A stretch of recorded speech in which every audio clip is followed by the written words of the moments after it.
Bonjour.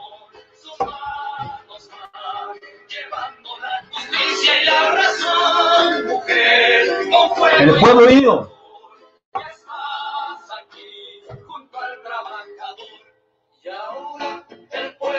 El pueblo unido. J'ai voulu mettre ça parce que c'est un chant de rébellion argentin. Voilà, donc c'était juste mon petit plaisir à moi. Et si je m'arrêterai là. Juste une petite aparté, c'est lundi quand j'ai témoigné les chiffres. J'ai eu une réponse d'un client que j'ai beaucoup apprécié, Thibaut, qui m'a fait une remarque à juste titre, de savoir si c'était vraiment mon rôle d'expert comptable ou pas, de prendre cette position-là et cette lecture des chiffres. Je voudrais juste donc clarifier une chose, il n'a pas complètement tort, hein, mais je voudrais au moins clarifier que l'idée, c'était de vous dire, comme vendredi dernier, avec l'information de BFM TV, est-ce qu'ils ont vraiment dit ça? Est-ce que BFM a mal compris?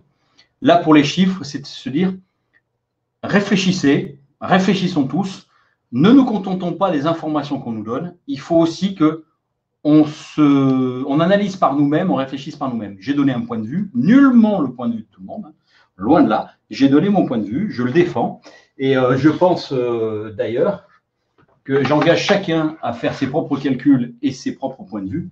Ça avait juste la volonté de vous dire attention à ce qu'on vous dit, attention aux informations. D'accord? Et vu le discours d'hier, pareil, je vais attendre les décrets d'application, et tant que je n'aurai pas les décrets d'application, je n'en parlerai pas.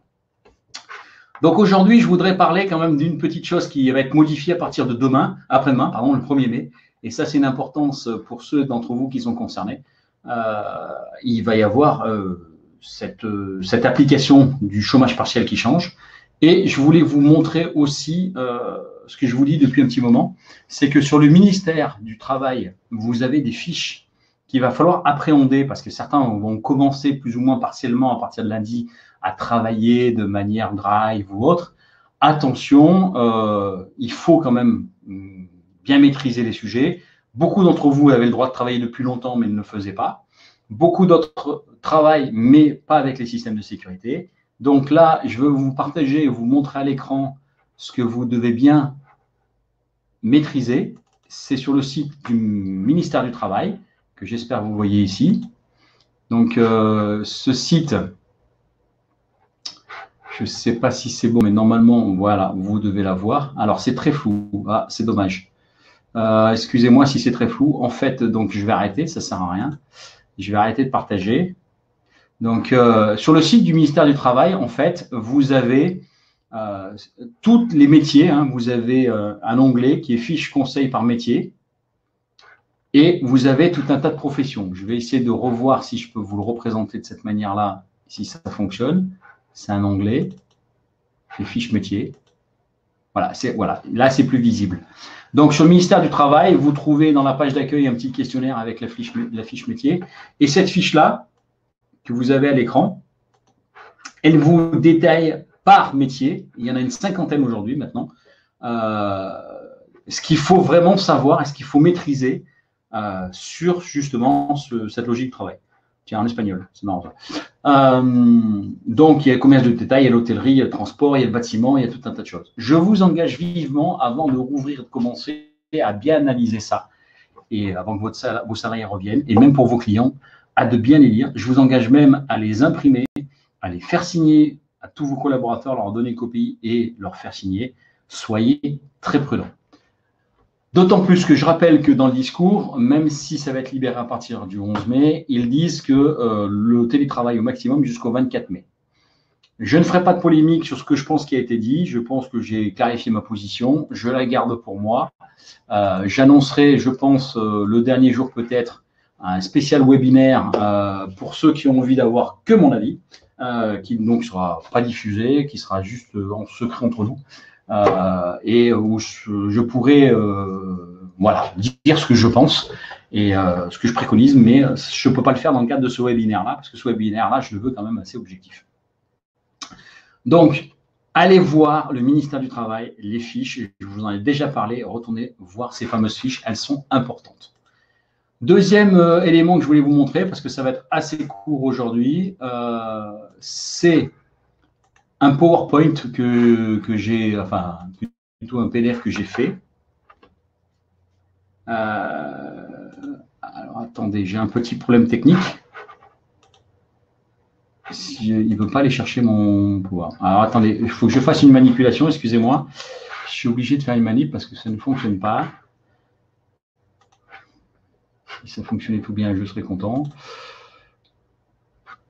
Donc, je fais une manip.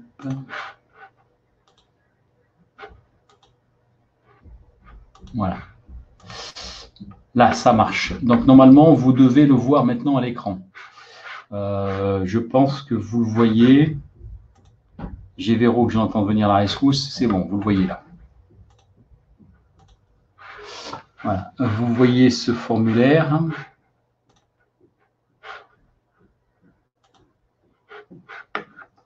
J'ai un problème technique. J'ai un problème technique. Je ne sais pas s'il le voit ou pas.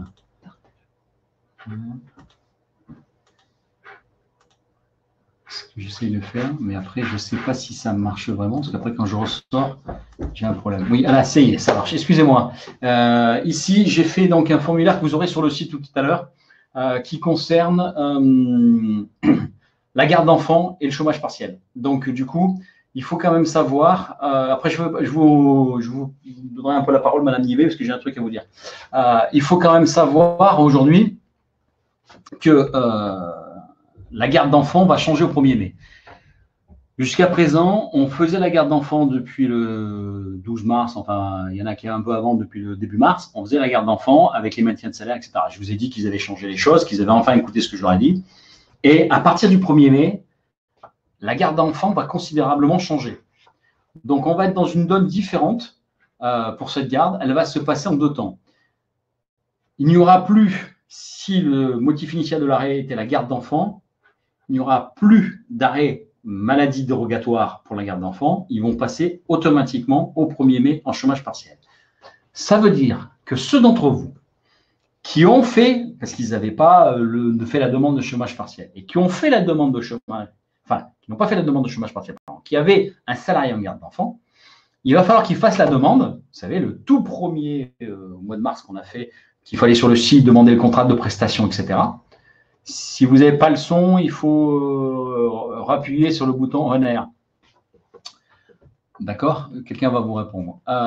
Donc, du coup, il faut que vous alliez faire une demande sur Déclaramélie, sur la déclaration que vous avez. J'ai un problème technique, je suis désolé. Je ne suis pas au top parce que j'ai un problème technique. Je ne sais pas si la page, vous allez la voir quand je la fais défiler comme ça. Ouais, c'est bon, vous la voyez quand je fais défiler comme ça. Donc, ne doit plus être déclaré en arrêt de travail. Vous devez retourner sur le site et faire une demande de chômage partiel, activité partielle, refaire le mandat et refaire toute la procédure. Donc, à ce titre-là, si jamais vous faites maintenant les salariés qui sont en garde d'enfants, qui vont peut-être prolonger la garde d'enfants jusqu'au 25 mai, d'accord? Si vous avez cette problématique-là, il faudra bien qu'ils se mettent en chômage partiel. C'est-à-dire que vous devez mettre votre activité en chômage partiel, sauf que vous n'avez pas prévu. Je précise à ce moment-là que à partir du 1er mai, comme ils ne seront plus en garde d'enfants, vous avez aussi la possibilité avec un accord d'entreprise, mais quand on est un seul salarié, l'accord est vite fait parce que ça va très vite, de les mettre en congé au moins jusqu'au 11 mai. Pourquoi? Parce que ça fait qu'une semaine de congé en fait, puisque vous avez le 1er mai qui est férié, le 8 mai qui est férié, et vous posez une semaine de congé, vous avez le droit de leur donner 6 jours, et au moins ils reviennent le 11, et on n'a pas le problème. Madame, attendez, je vais essayer de répondre.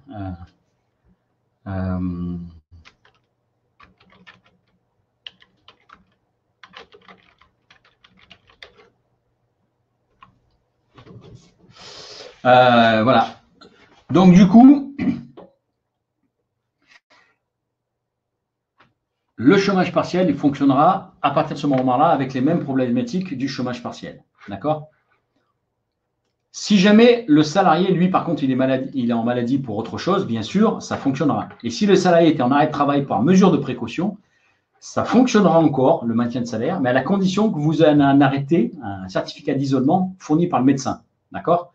Donc, ça sera une nouvelle. Par défaut, garde d'enfants, c'est systématiquement chômage partiel, sauf si j'ai un accord du médecin. Bien sûr, pour les indépendants, eux, qu'est-ce qui se passe? Pour les indépendants, vous aurez encore le droit, parce que vous n'avez pas le droit au chômage partiel, vous aurez encore le droit d'avoir le maintien de l'indemnité de la sécurité sociale pour cette problématique-là de percevoir un revenu. D'accord? Donc ça fonctionnera toujours. Et si c'est une personne vulnérable, donc les maintiens sont un peu plus élevés. Quand vous allez sur Déclare Amélie ou Déclare Amessa, vous avez un cas où c'est pour la garde d'enfant, un cas parce que vous êtes une personne, on va dire, sensible. Donc ne vous trompez pas entre les deux, l'aide n'est pas la même. Donc vous avez le droit d'aller encore, vous les indépendants, d'aller demander la garde d'enfant. D'accord? Chose que par contre pour les salariés, sauf ceux qui sont réellement malades ou qui sont en mesure d'isolement, ils ne passeront tous en chômage partiel. Je vous engage, pour ceux qui n'avaient pas commencé à faire le chômage partiel, si c'est pour une semaine, ça vous coûtera plus cher d'aller faire la procédure, parce que la procédure, comme on a dit, c'était 200 € avec une remise sur lequel 150 € sur lequel on demandera la participation à chacun pour donner une prime au service social. Et ensuite, c'est quand même 50 € par mois supplémentaires pour traiter l'ASP qu'il y a derrière. Donc, moi, je pense honnêtement, si c'est une histoire d'une semaine jusqu'au 11 mai, vous avez peut-être intérêt de jongler avec les congés de votre personnel. D'accord? Si ensuite, votre personnel il va devoir traîner jusqu'au 25, et bien là, vous rentrez dans les logiques qu'on avait depuis le début. Il va falloir rentrer dans le chômage partiel, refaire la demande. On ne sait pas combien de temps ça va durer. C'est un peu compliqué. D'accord? La garde pour les entrepreneurs, jusqu'à quand?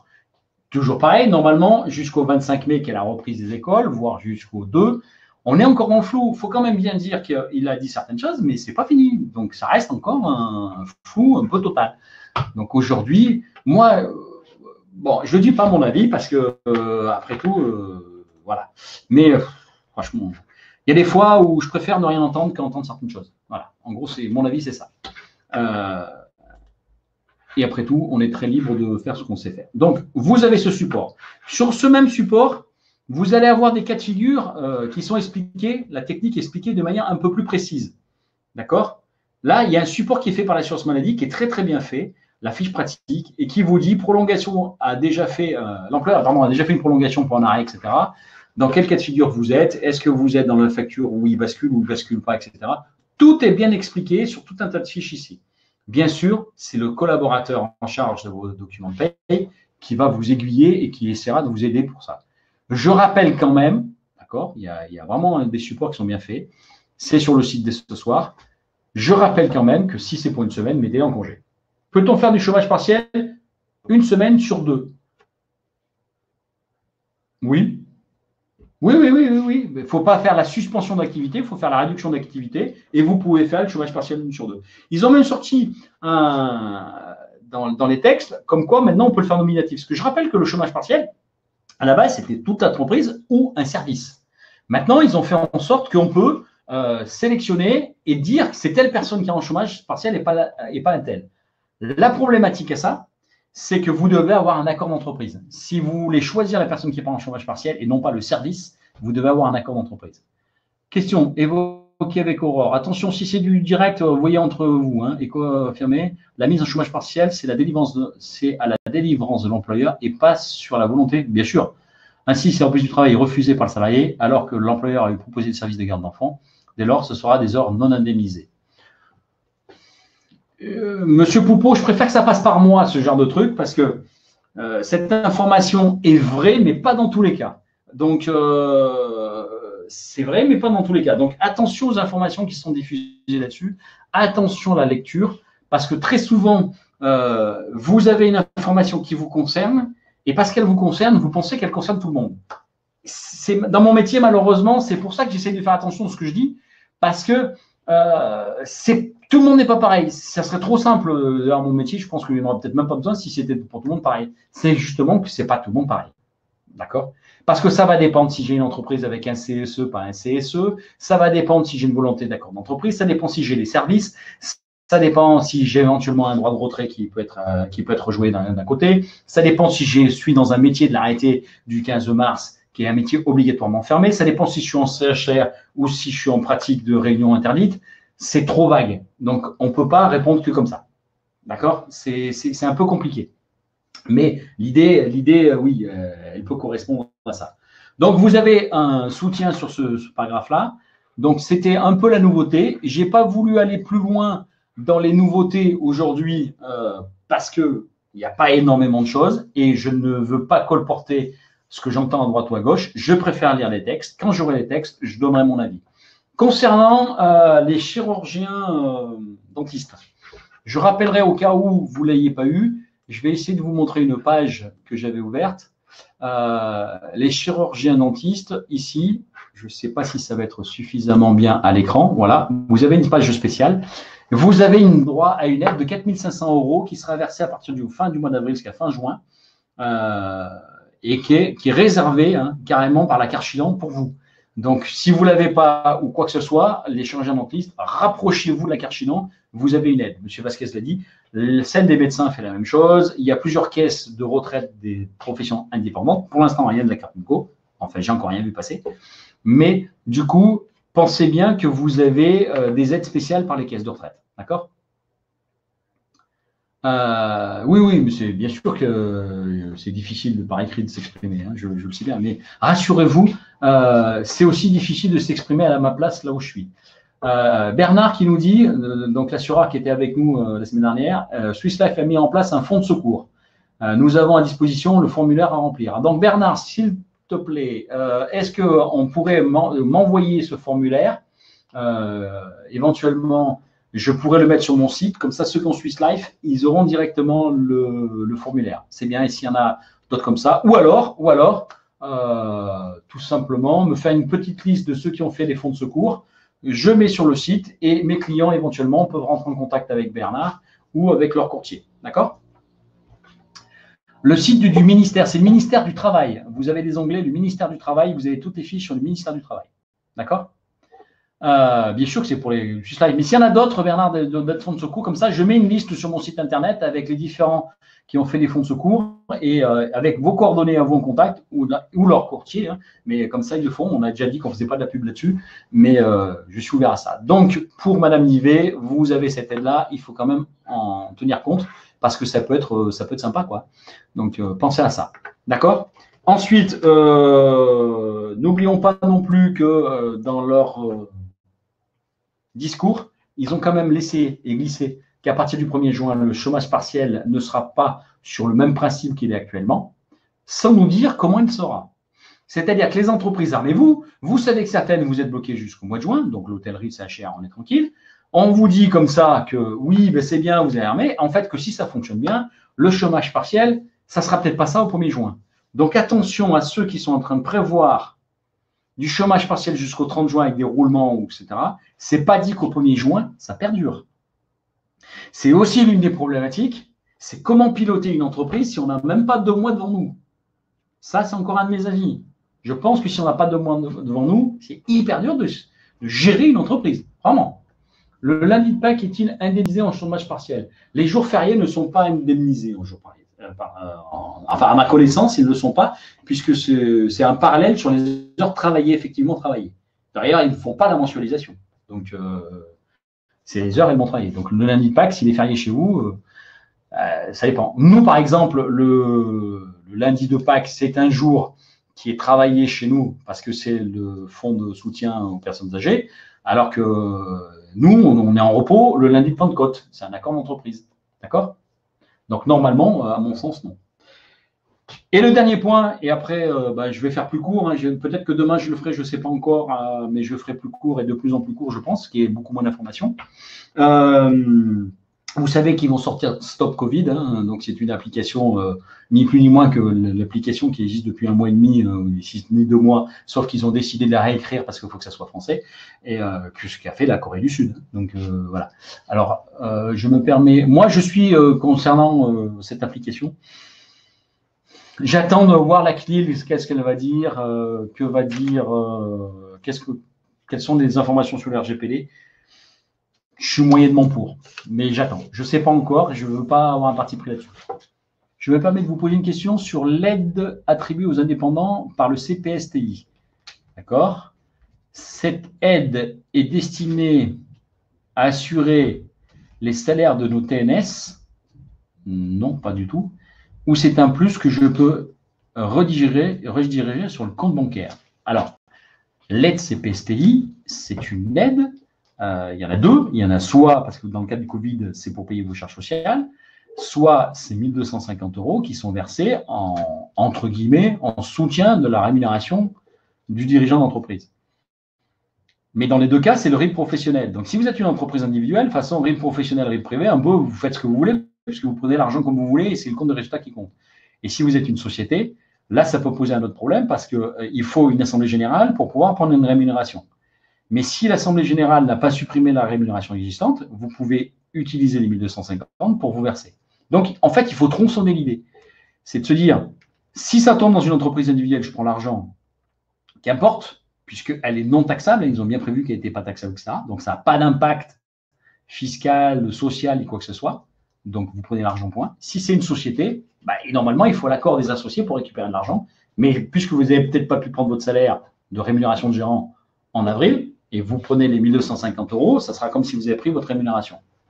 On attend toujours de savoir comment ils vont considérer la chose sur le plan technique dans une société. Ça, on n'a pas eu la réponse encore. On sait que c'est non imposable, certes, mais ça veut dire que ça sera non imposable pour la société, non soumise à charge sociale pour la société, mais ça ne veut pas dire que si je vous le donne à vous, ce n'est pas une rémunération taxable.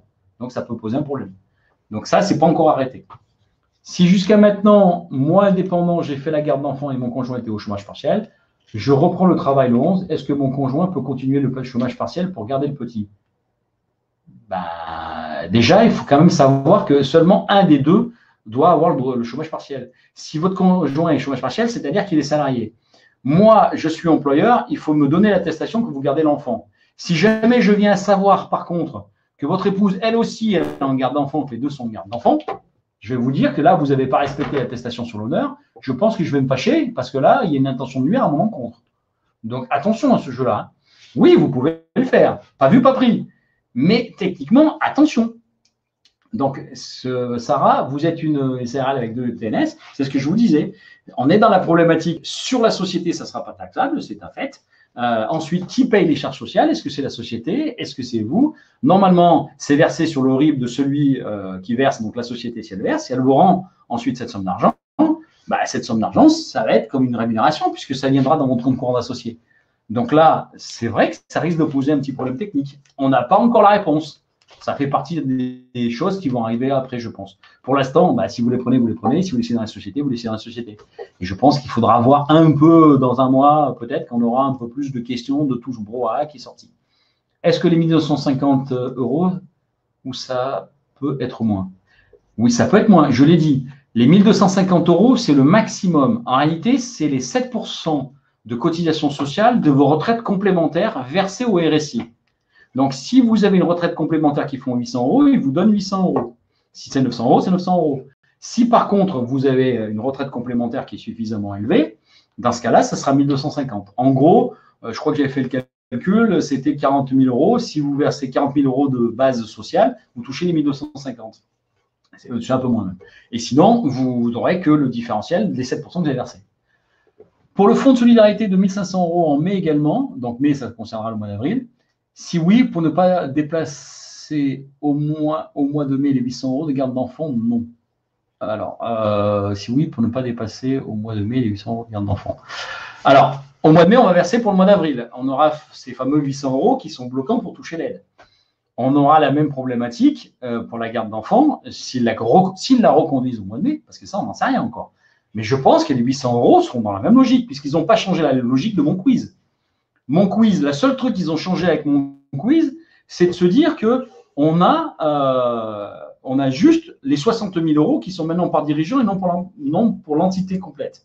Mais à part ça, mon quiz est complètement valable. Chaque mois, vous pouvez refaire le quiz pour le mois d'avant. Donc, ça va perdurer, oui. Il ne faut pas dépasser les 800 €. On est assez d'accord. Sinon, ça peut poser un problème. Il y a beaucoup de problèmes techniques. Tout n'est pas encore résolu, tout n'est pas encore réglé.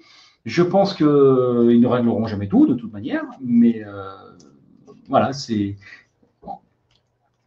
on n'a pas simplifié. On n'a pas simplifié. Ça aurait été bien pour les entreprises de simplifier. Ça n'a pas été le cas. Et franchement, je vois plein d'erreurs. Je pense qu'il va y avoir plein d'erreurs un peu partout. J'ai essayé d'être le plus pratique et le plus pragmatique possible en vous donnant des informations sur ces webinaires. Je sais qu'il y a des gens, regardez, on est 40-50 aujourd'hui, c'est bien, mais je sais qu'il y a des gens qui ont abandonné de suivre ça, pensant avoir suffisamment d'infos. Je sais des gens qui ne vont pas revoir la vidéo où j'ai précisé des infos. Il va y avoir des erreurs. Moi, je vais essayer, parce que je vais finir à peu près mes bilans cette semaine, je vais essayer la semaine prochaine, à partir de la semaine prochaine, de contacter un peu les clients où je pense qu'ils peuvent être concernés. Mais je rappellerai lundi que j'ai expliqué aussi pour l'aide de la région, c'est quasiment impossible pour moi que vous l'ayez.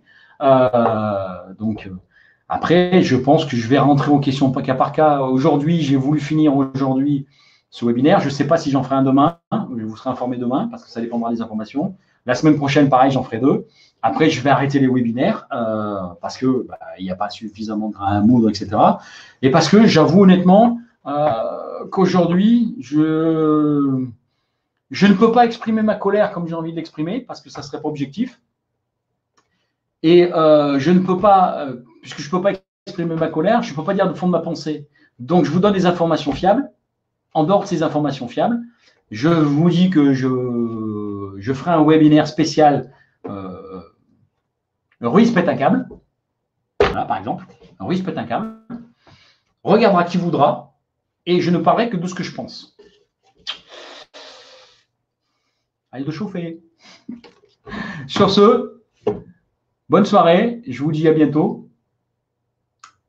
Oui, je suis un peu, je suis un peu bridé. Oui, je suis un peu bridé.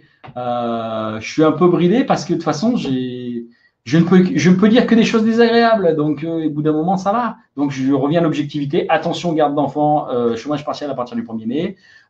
Faites attention à tout un tas de choses. Soyez extrêmement prudents. Je pense, objectivement, et je le dirai dans ma spéciale Ruiz pète un câble, je vous ferai part de Madame Kem, qui est une sociologue, de crève-cœur, de médecins de Suisse, de tout un tas de choses que je lis, que je vois et qui font monter une voix de Bruno Gaccio, qui font monter une voix un petit peu qui va être utile, mais ce n'est pas la place aujourd'hui. Donc, deviendra qui voudra à ce moment-là. Je le ferai peut-être jeudi prochain, hein, le jeudi 7 mai, parce que ce sera la dernière. Mais voilà, je ne serai pas comme aujourd'hui, je vous le dis tout de suite. Mais je pense que je risque de déplaire à beaucoup de monde. Donc, c'est pour ça que je suis en train de réfléchir encore comment je le fais, comment je ne le fais pas. Parce qu'après tout, c'est mon avis à moi. Merci à tous de m'écouter, merci de me soutenir. À bientôt et bon courage à tous. Attention à la reprise, soyez prudents.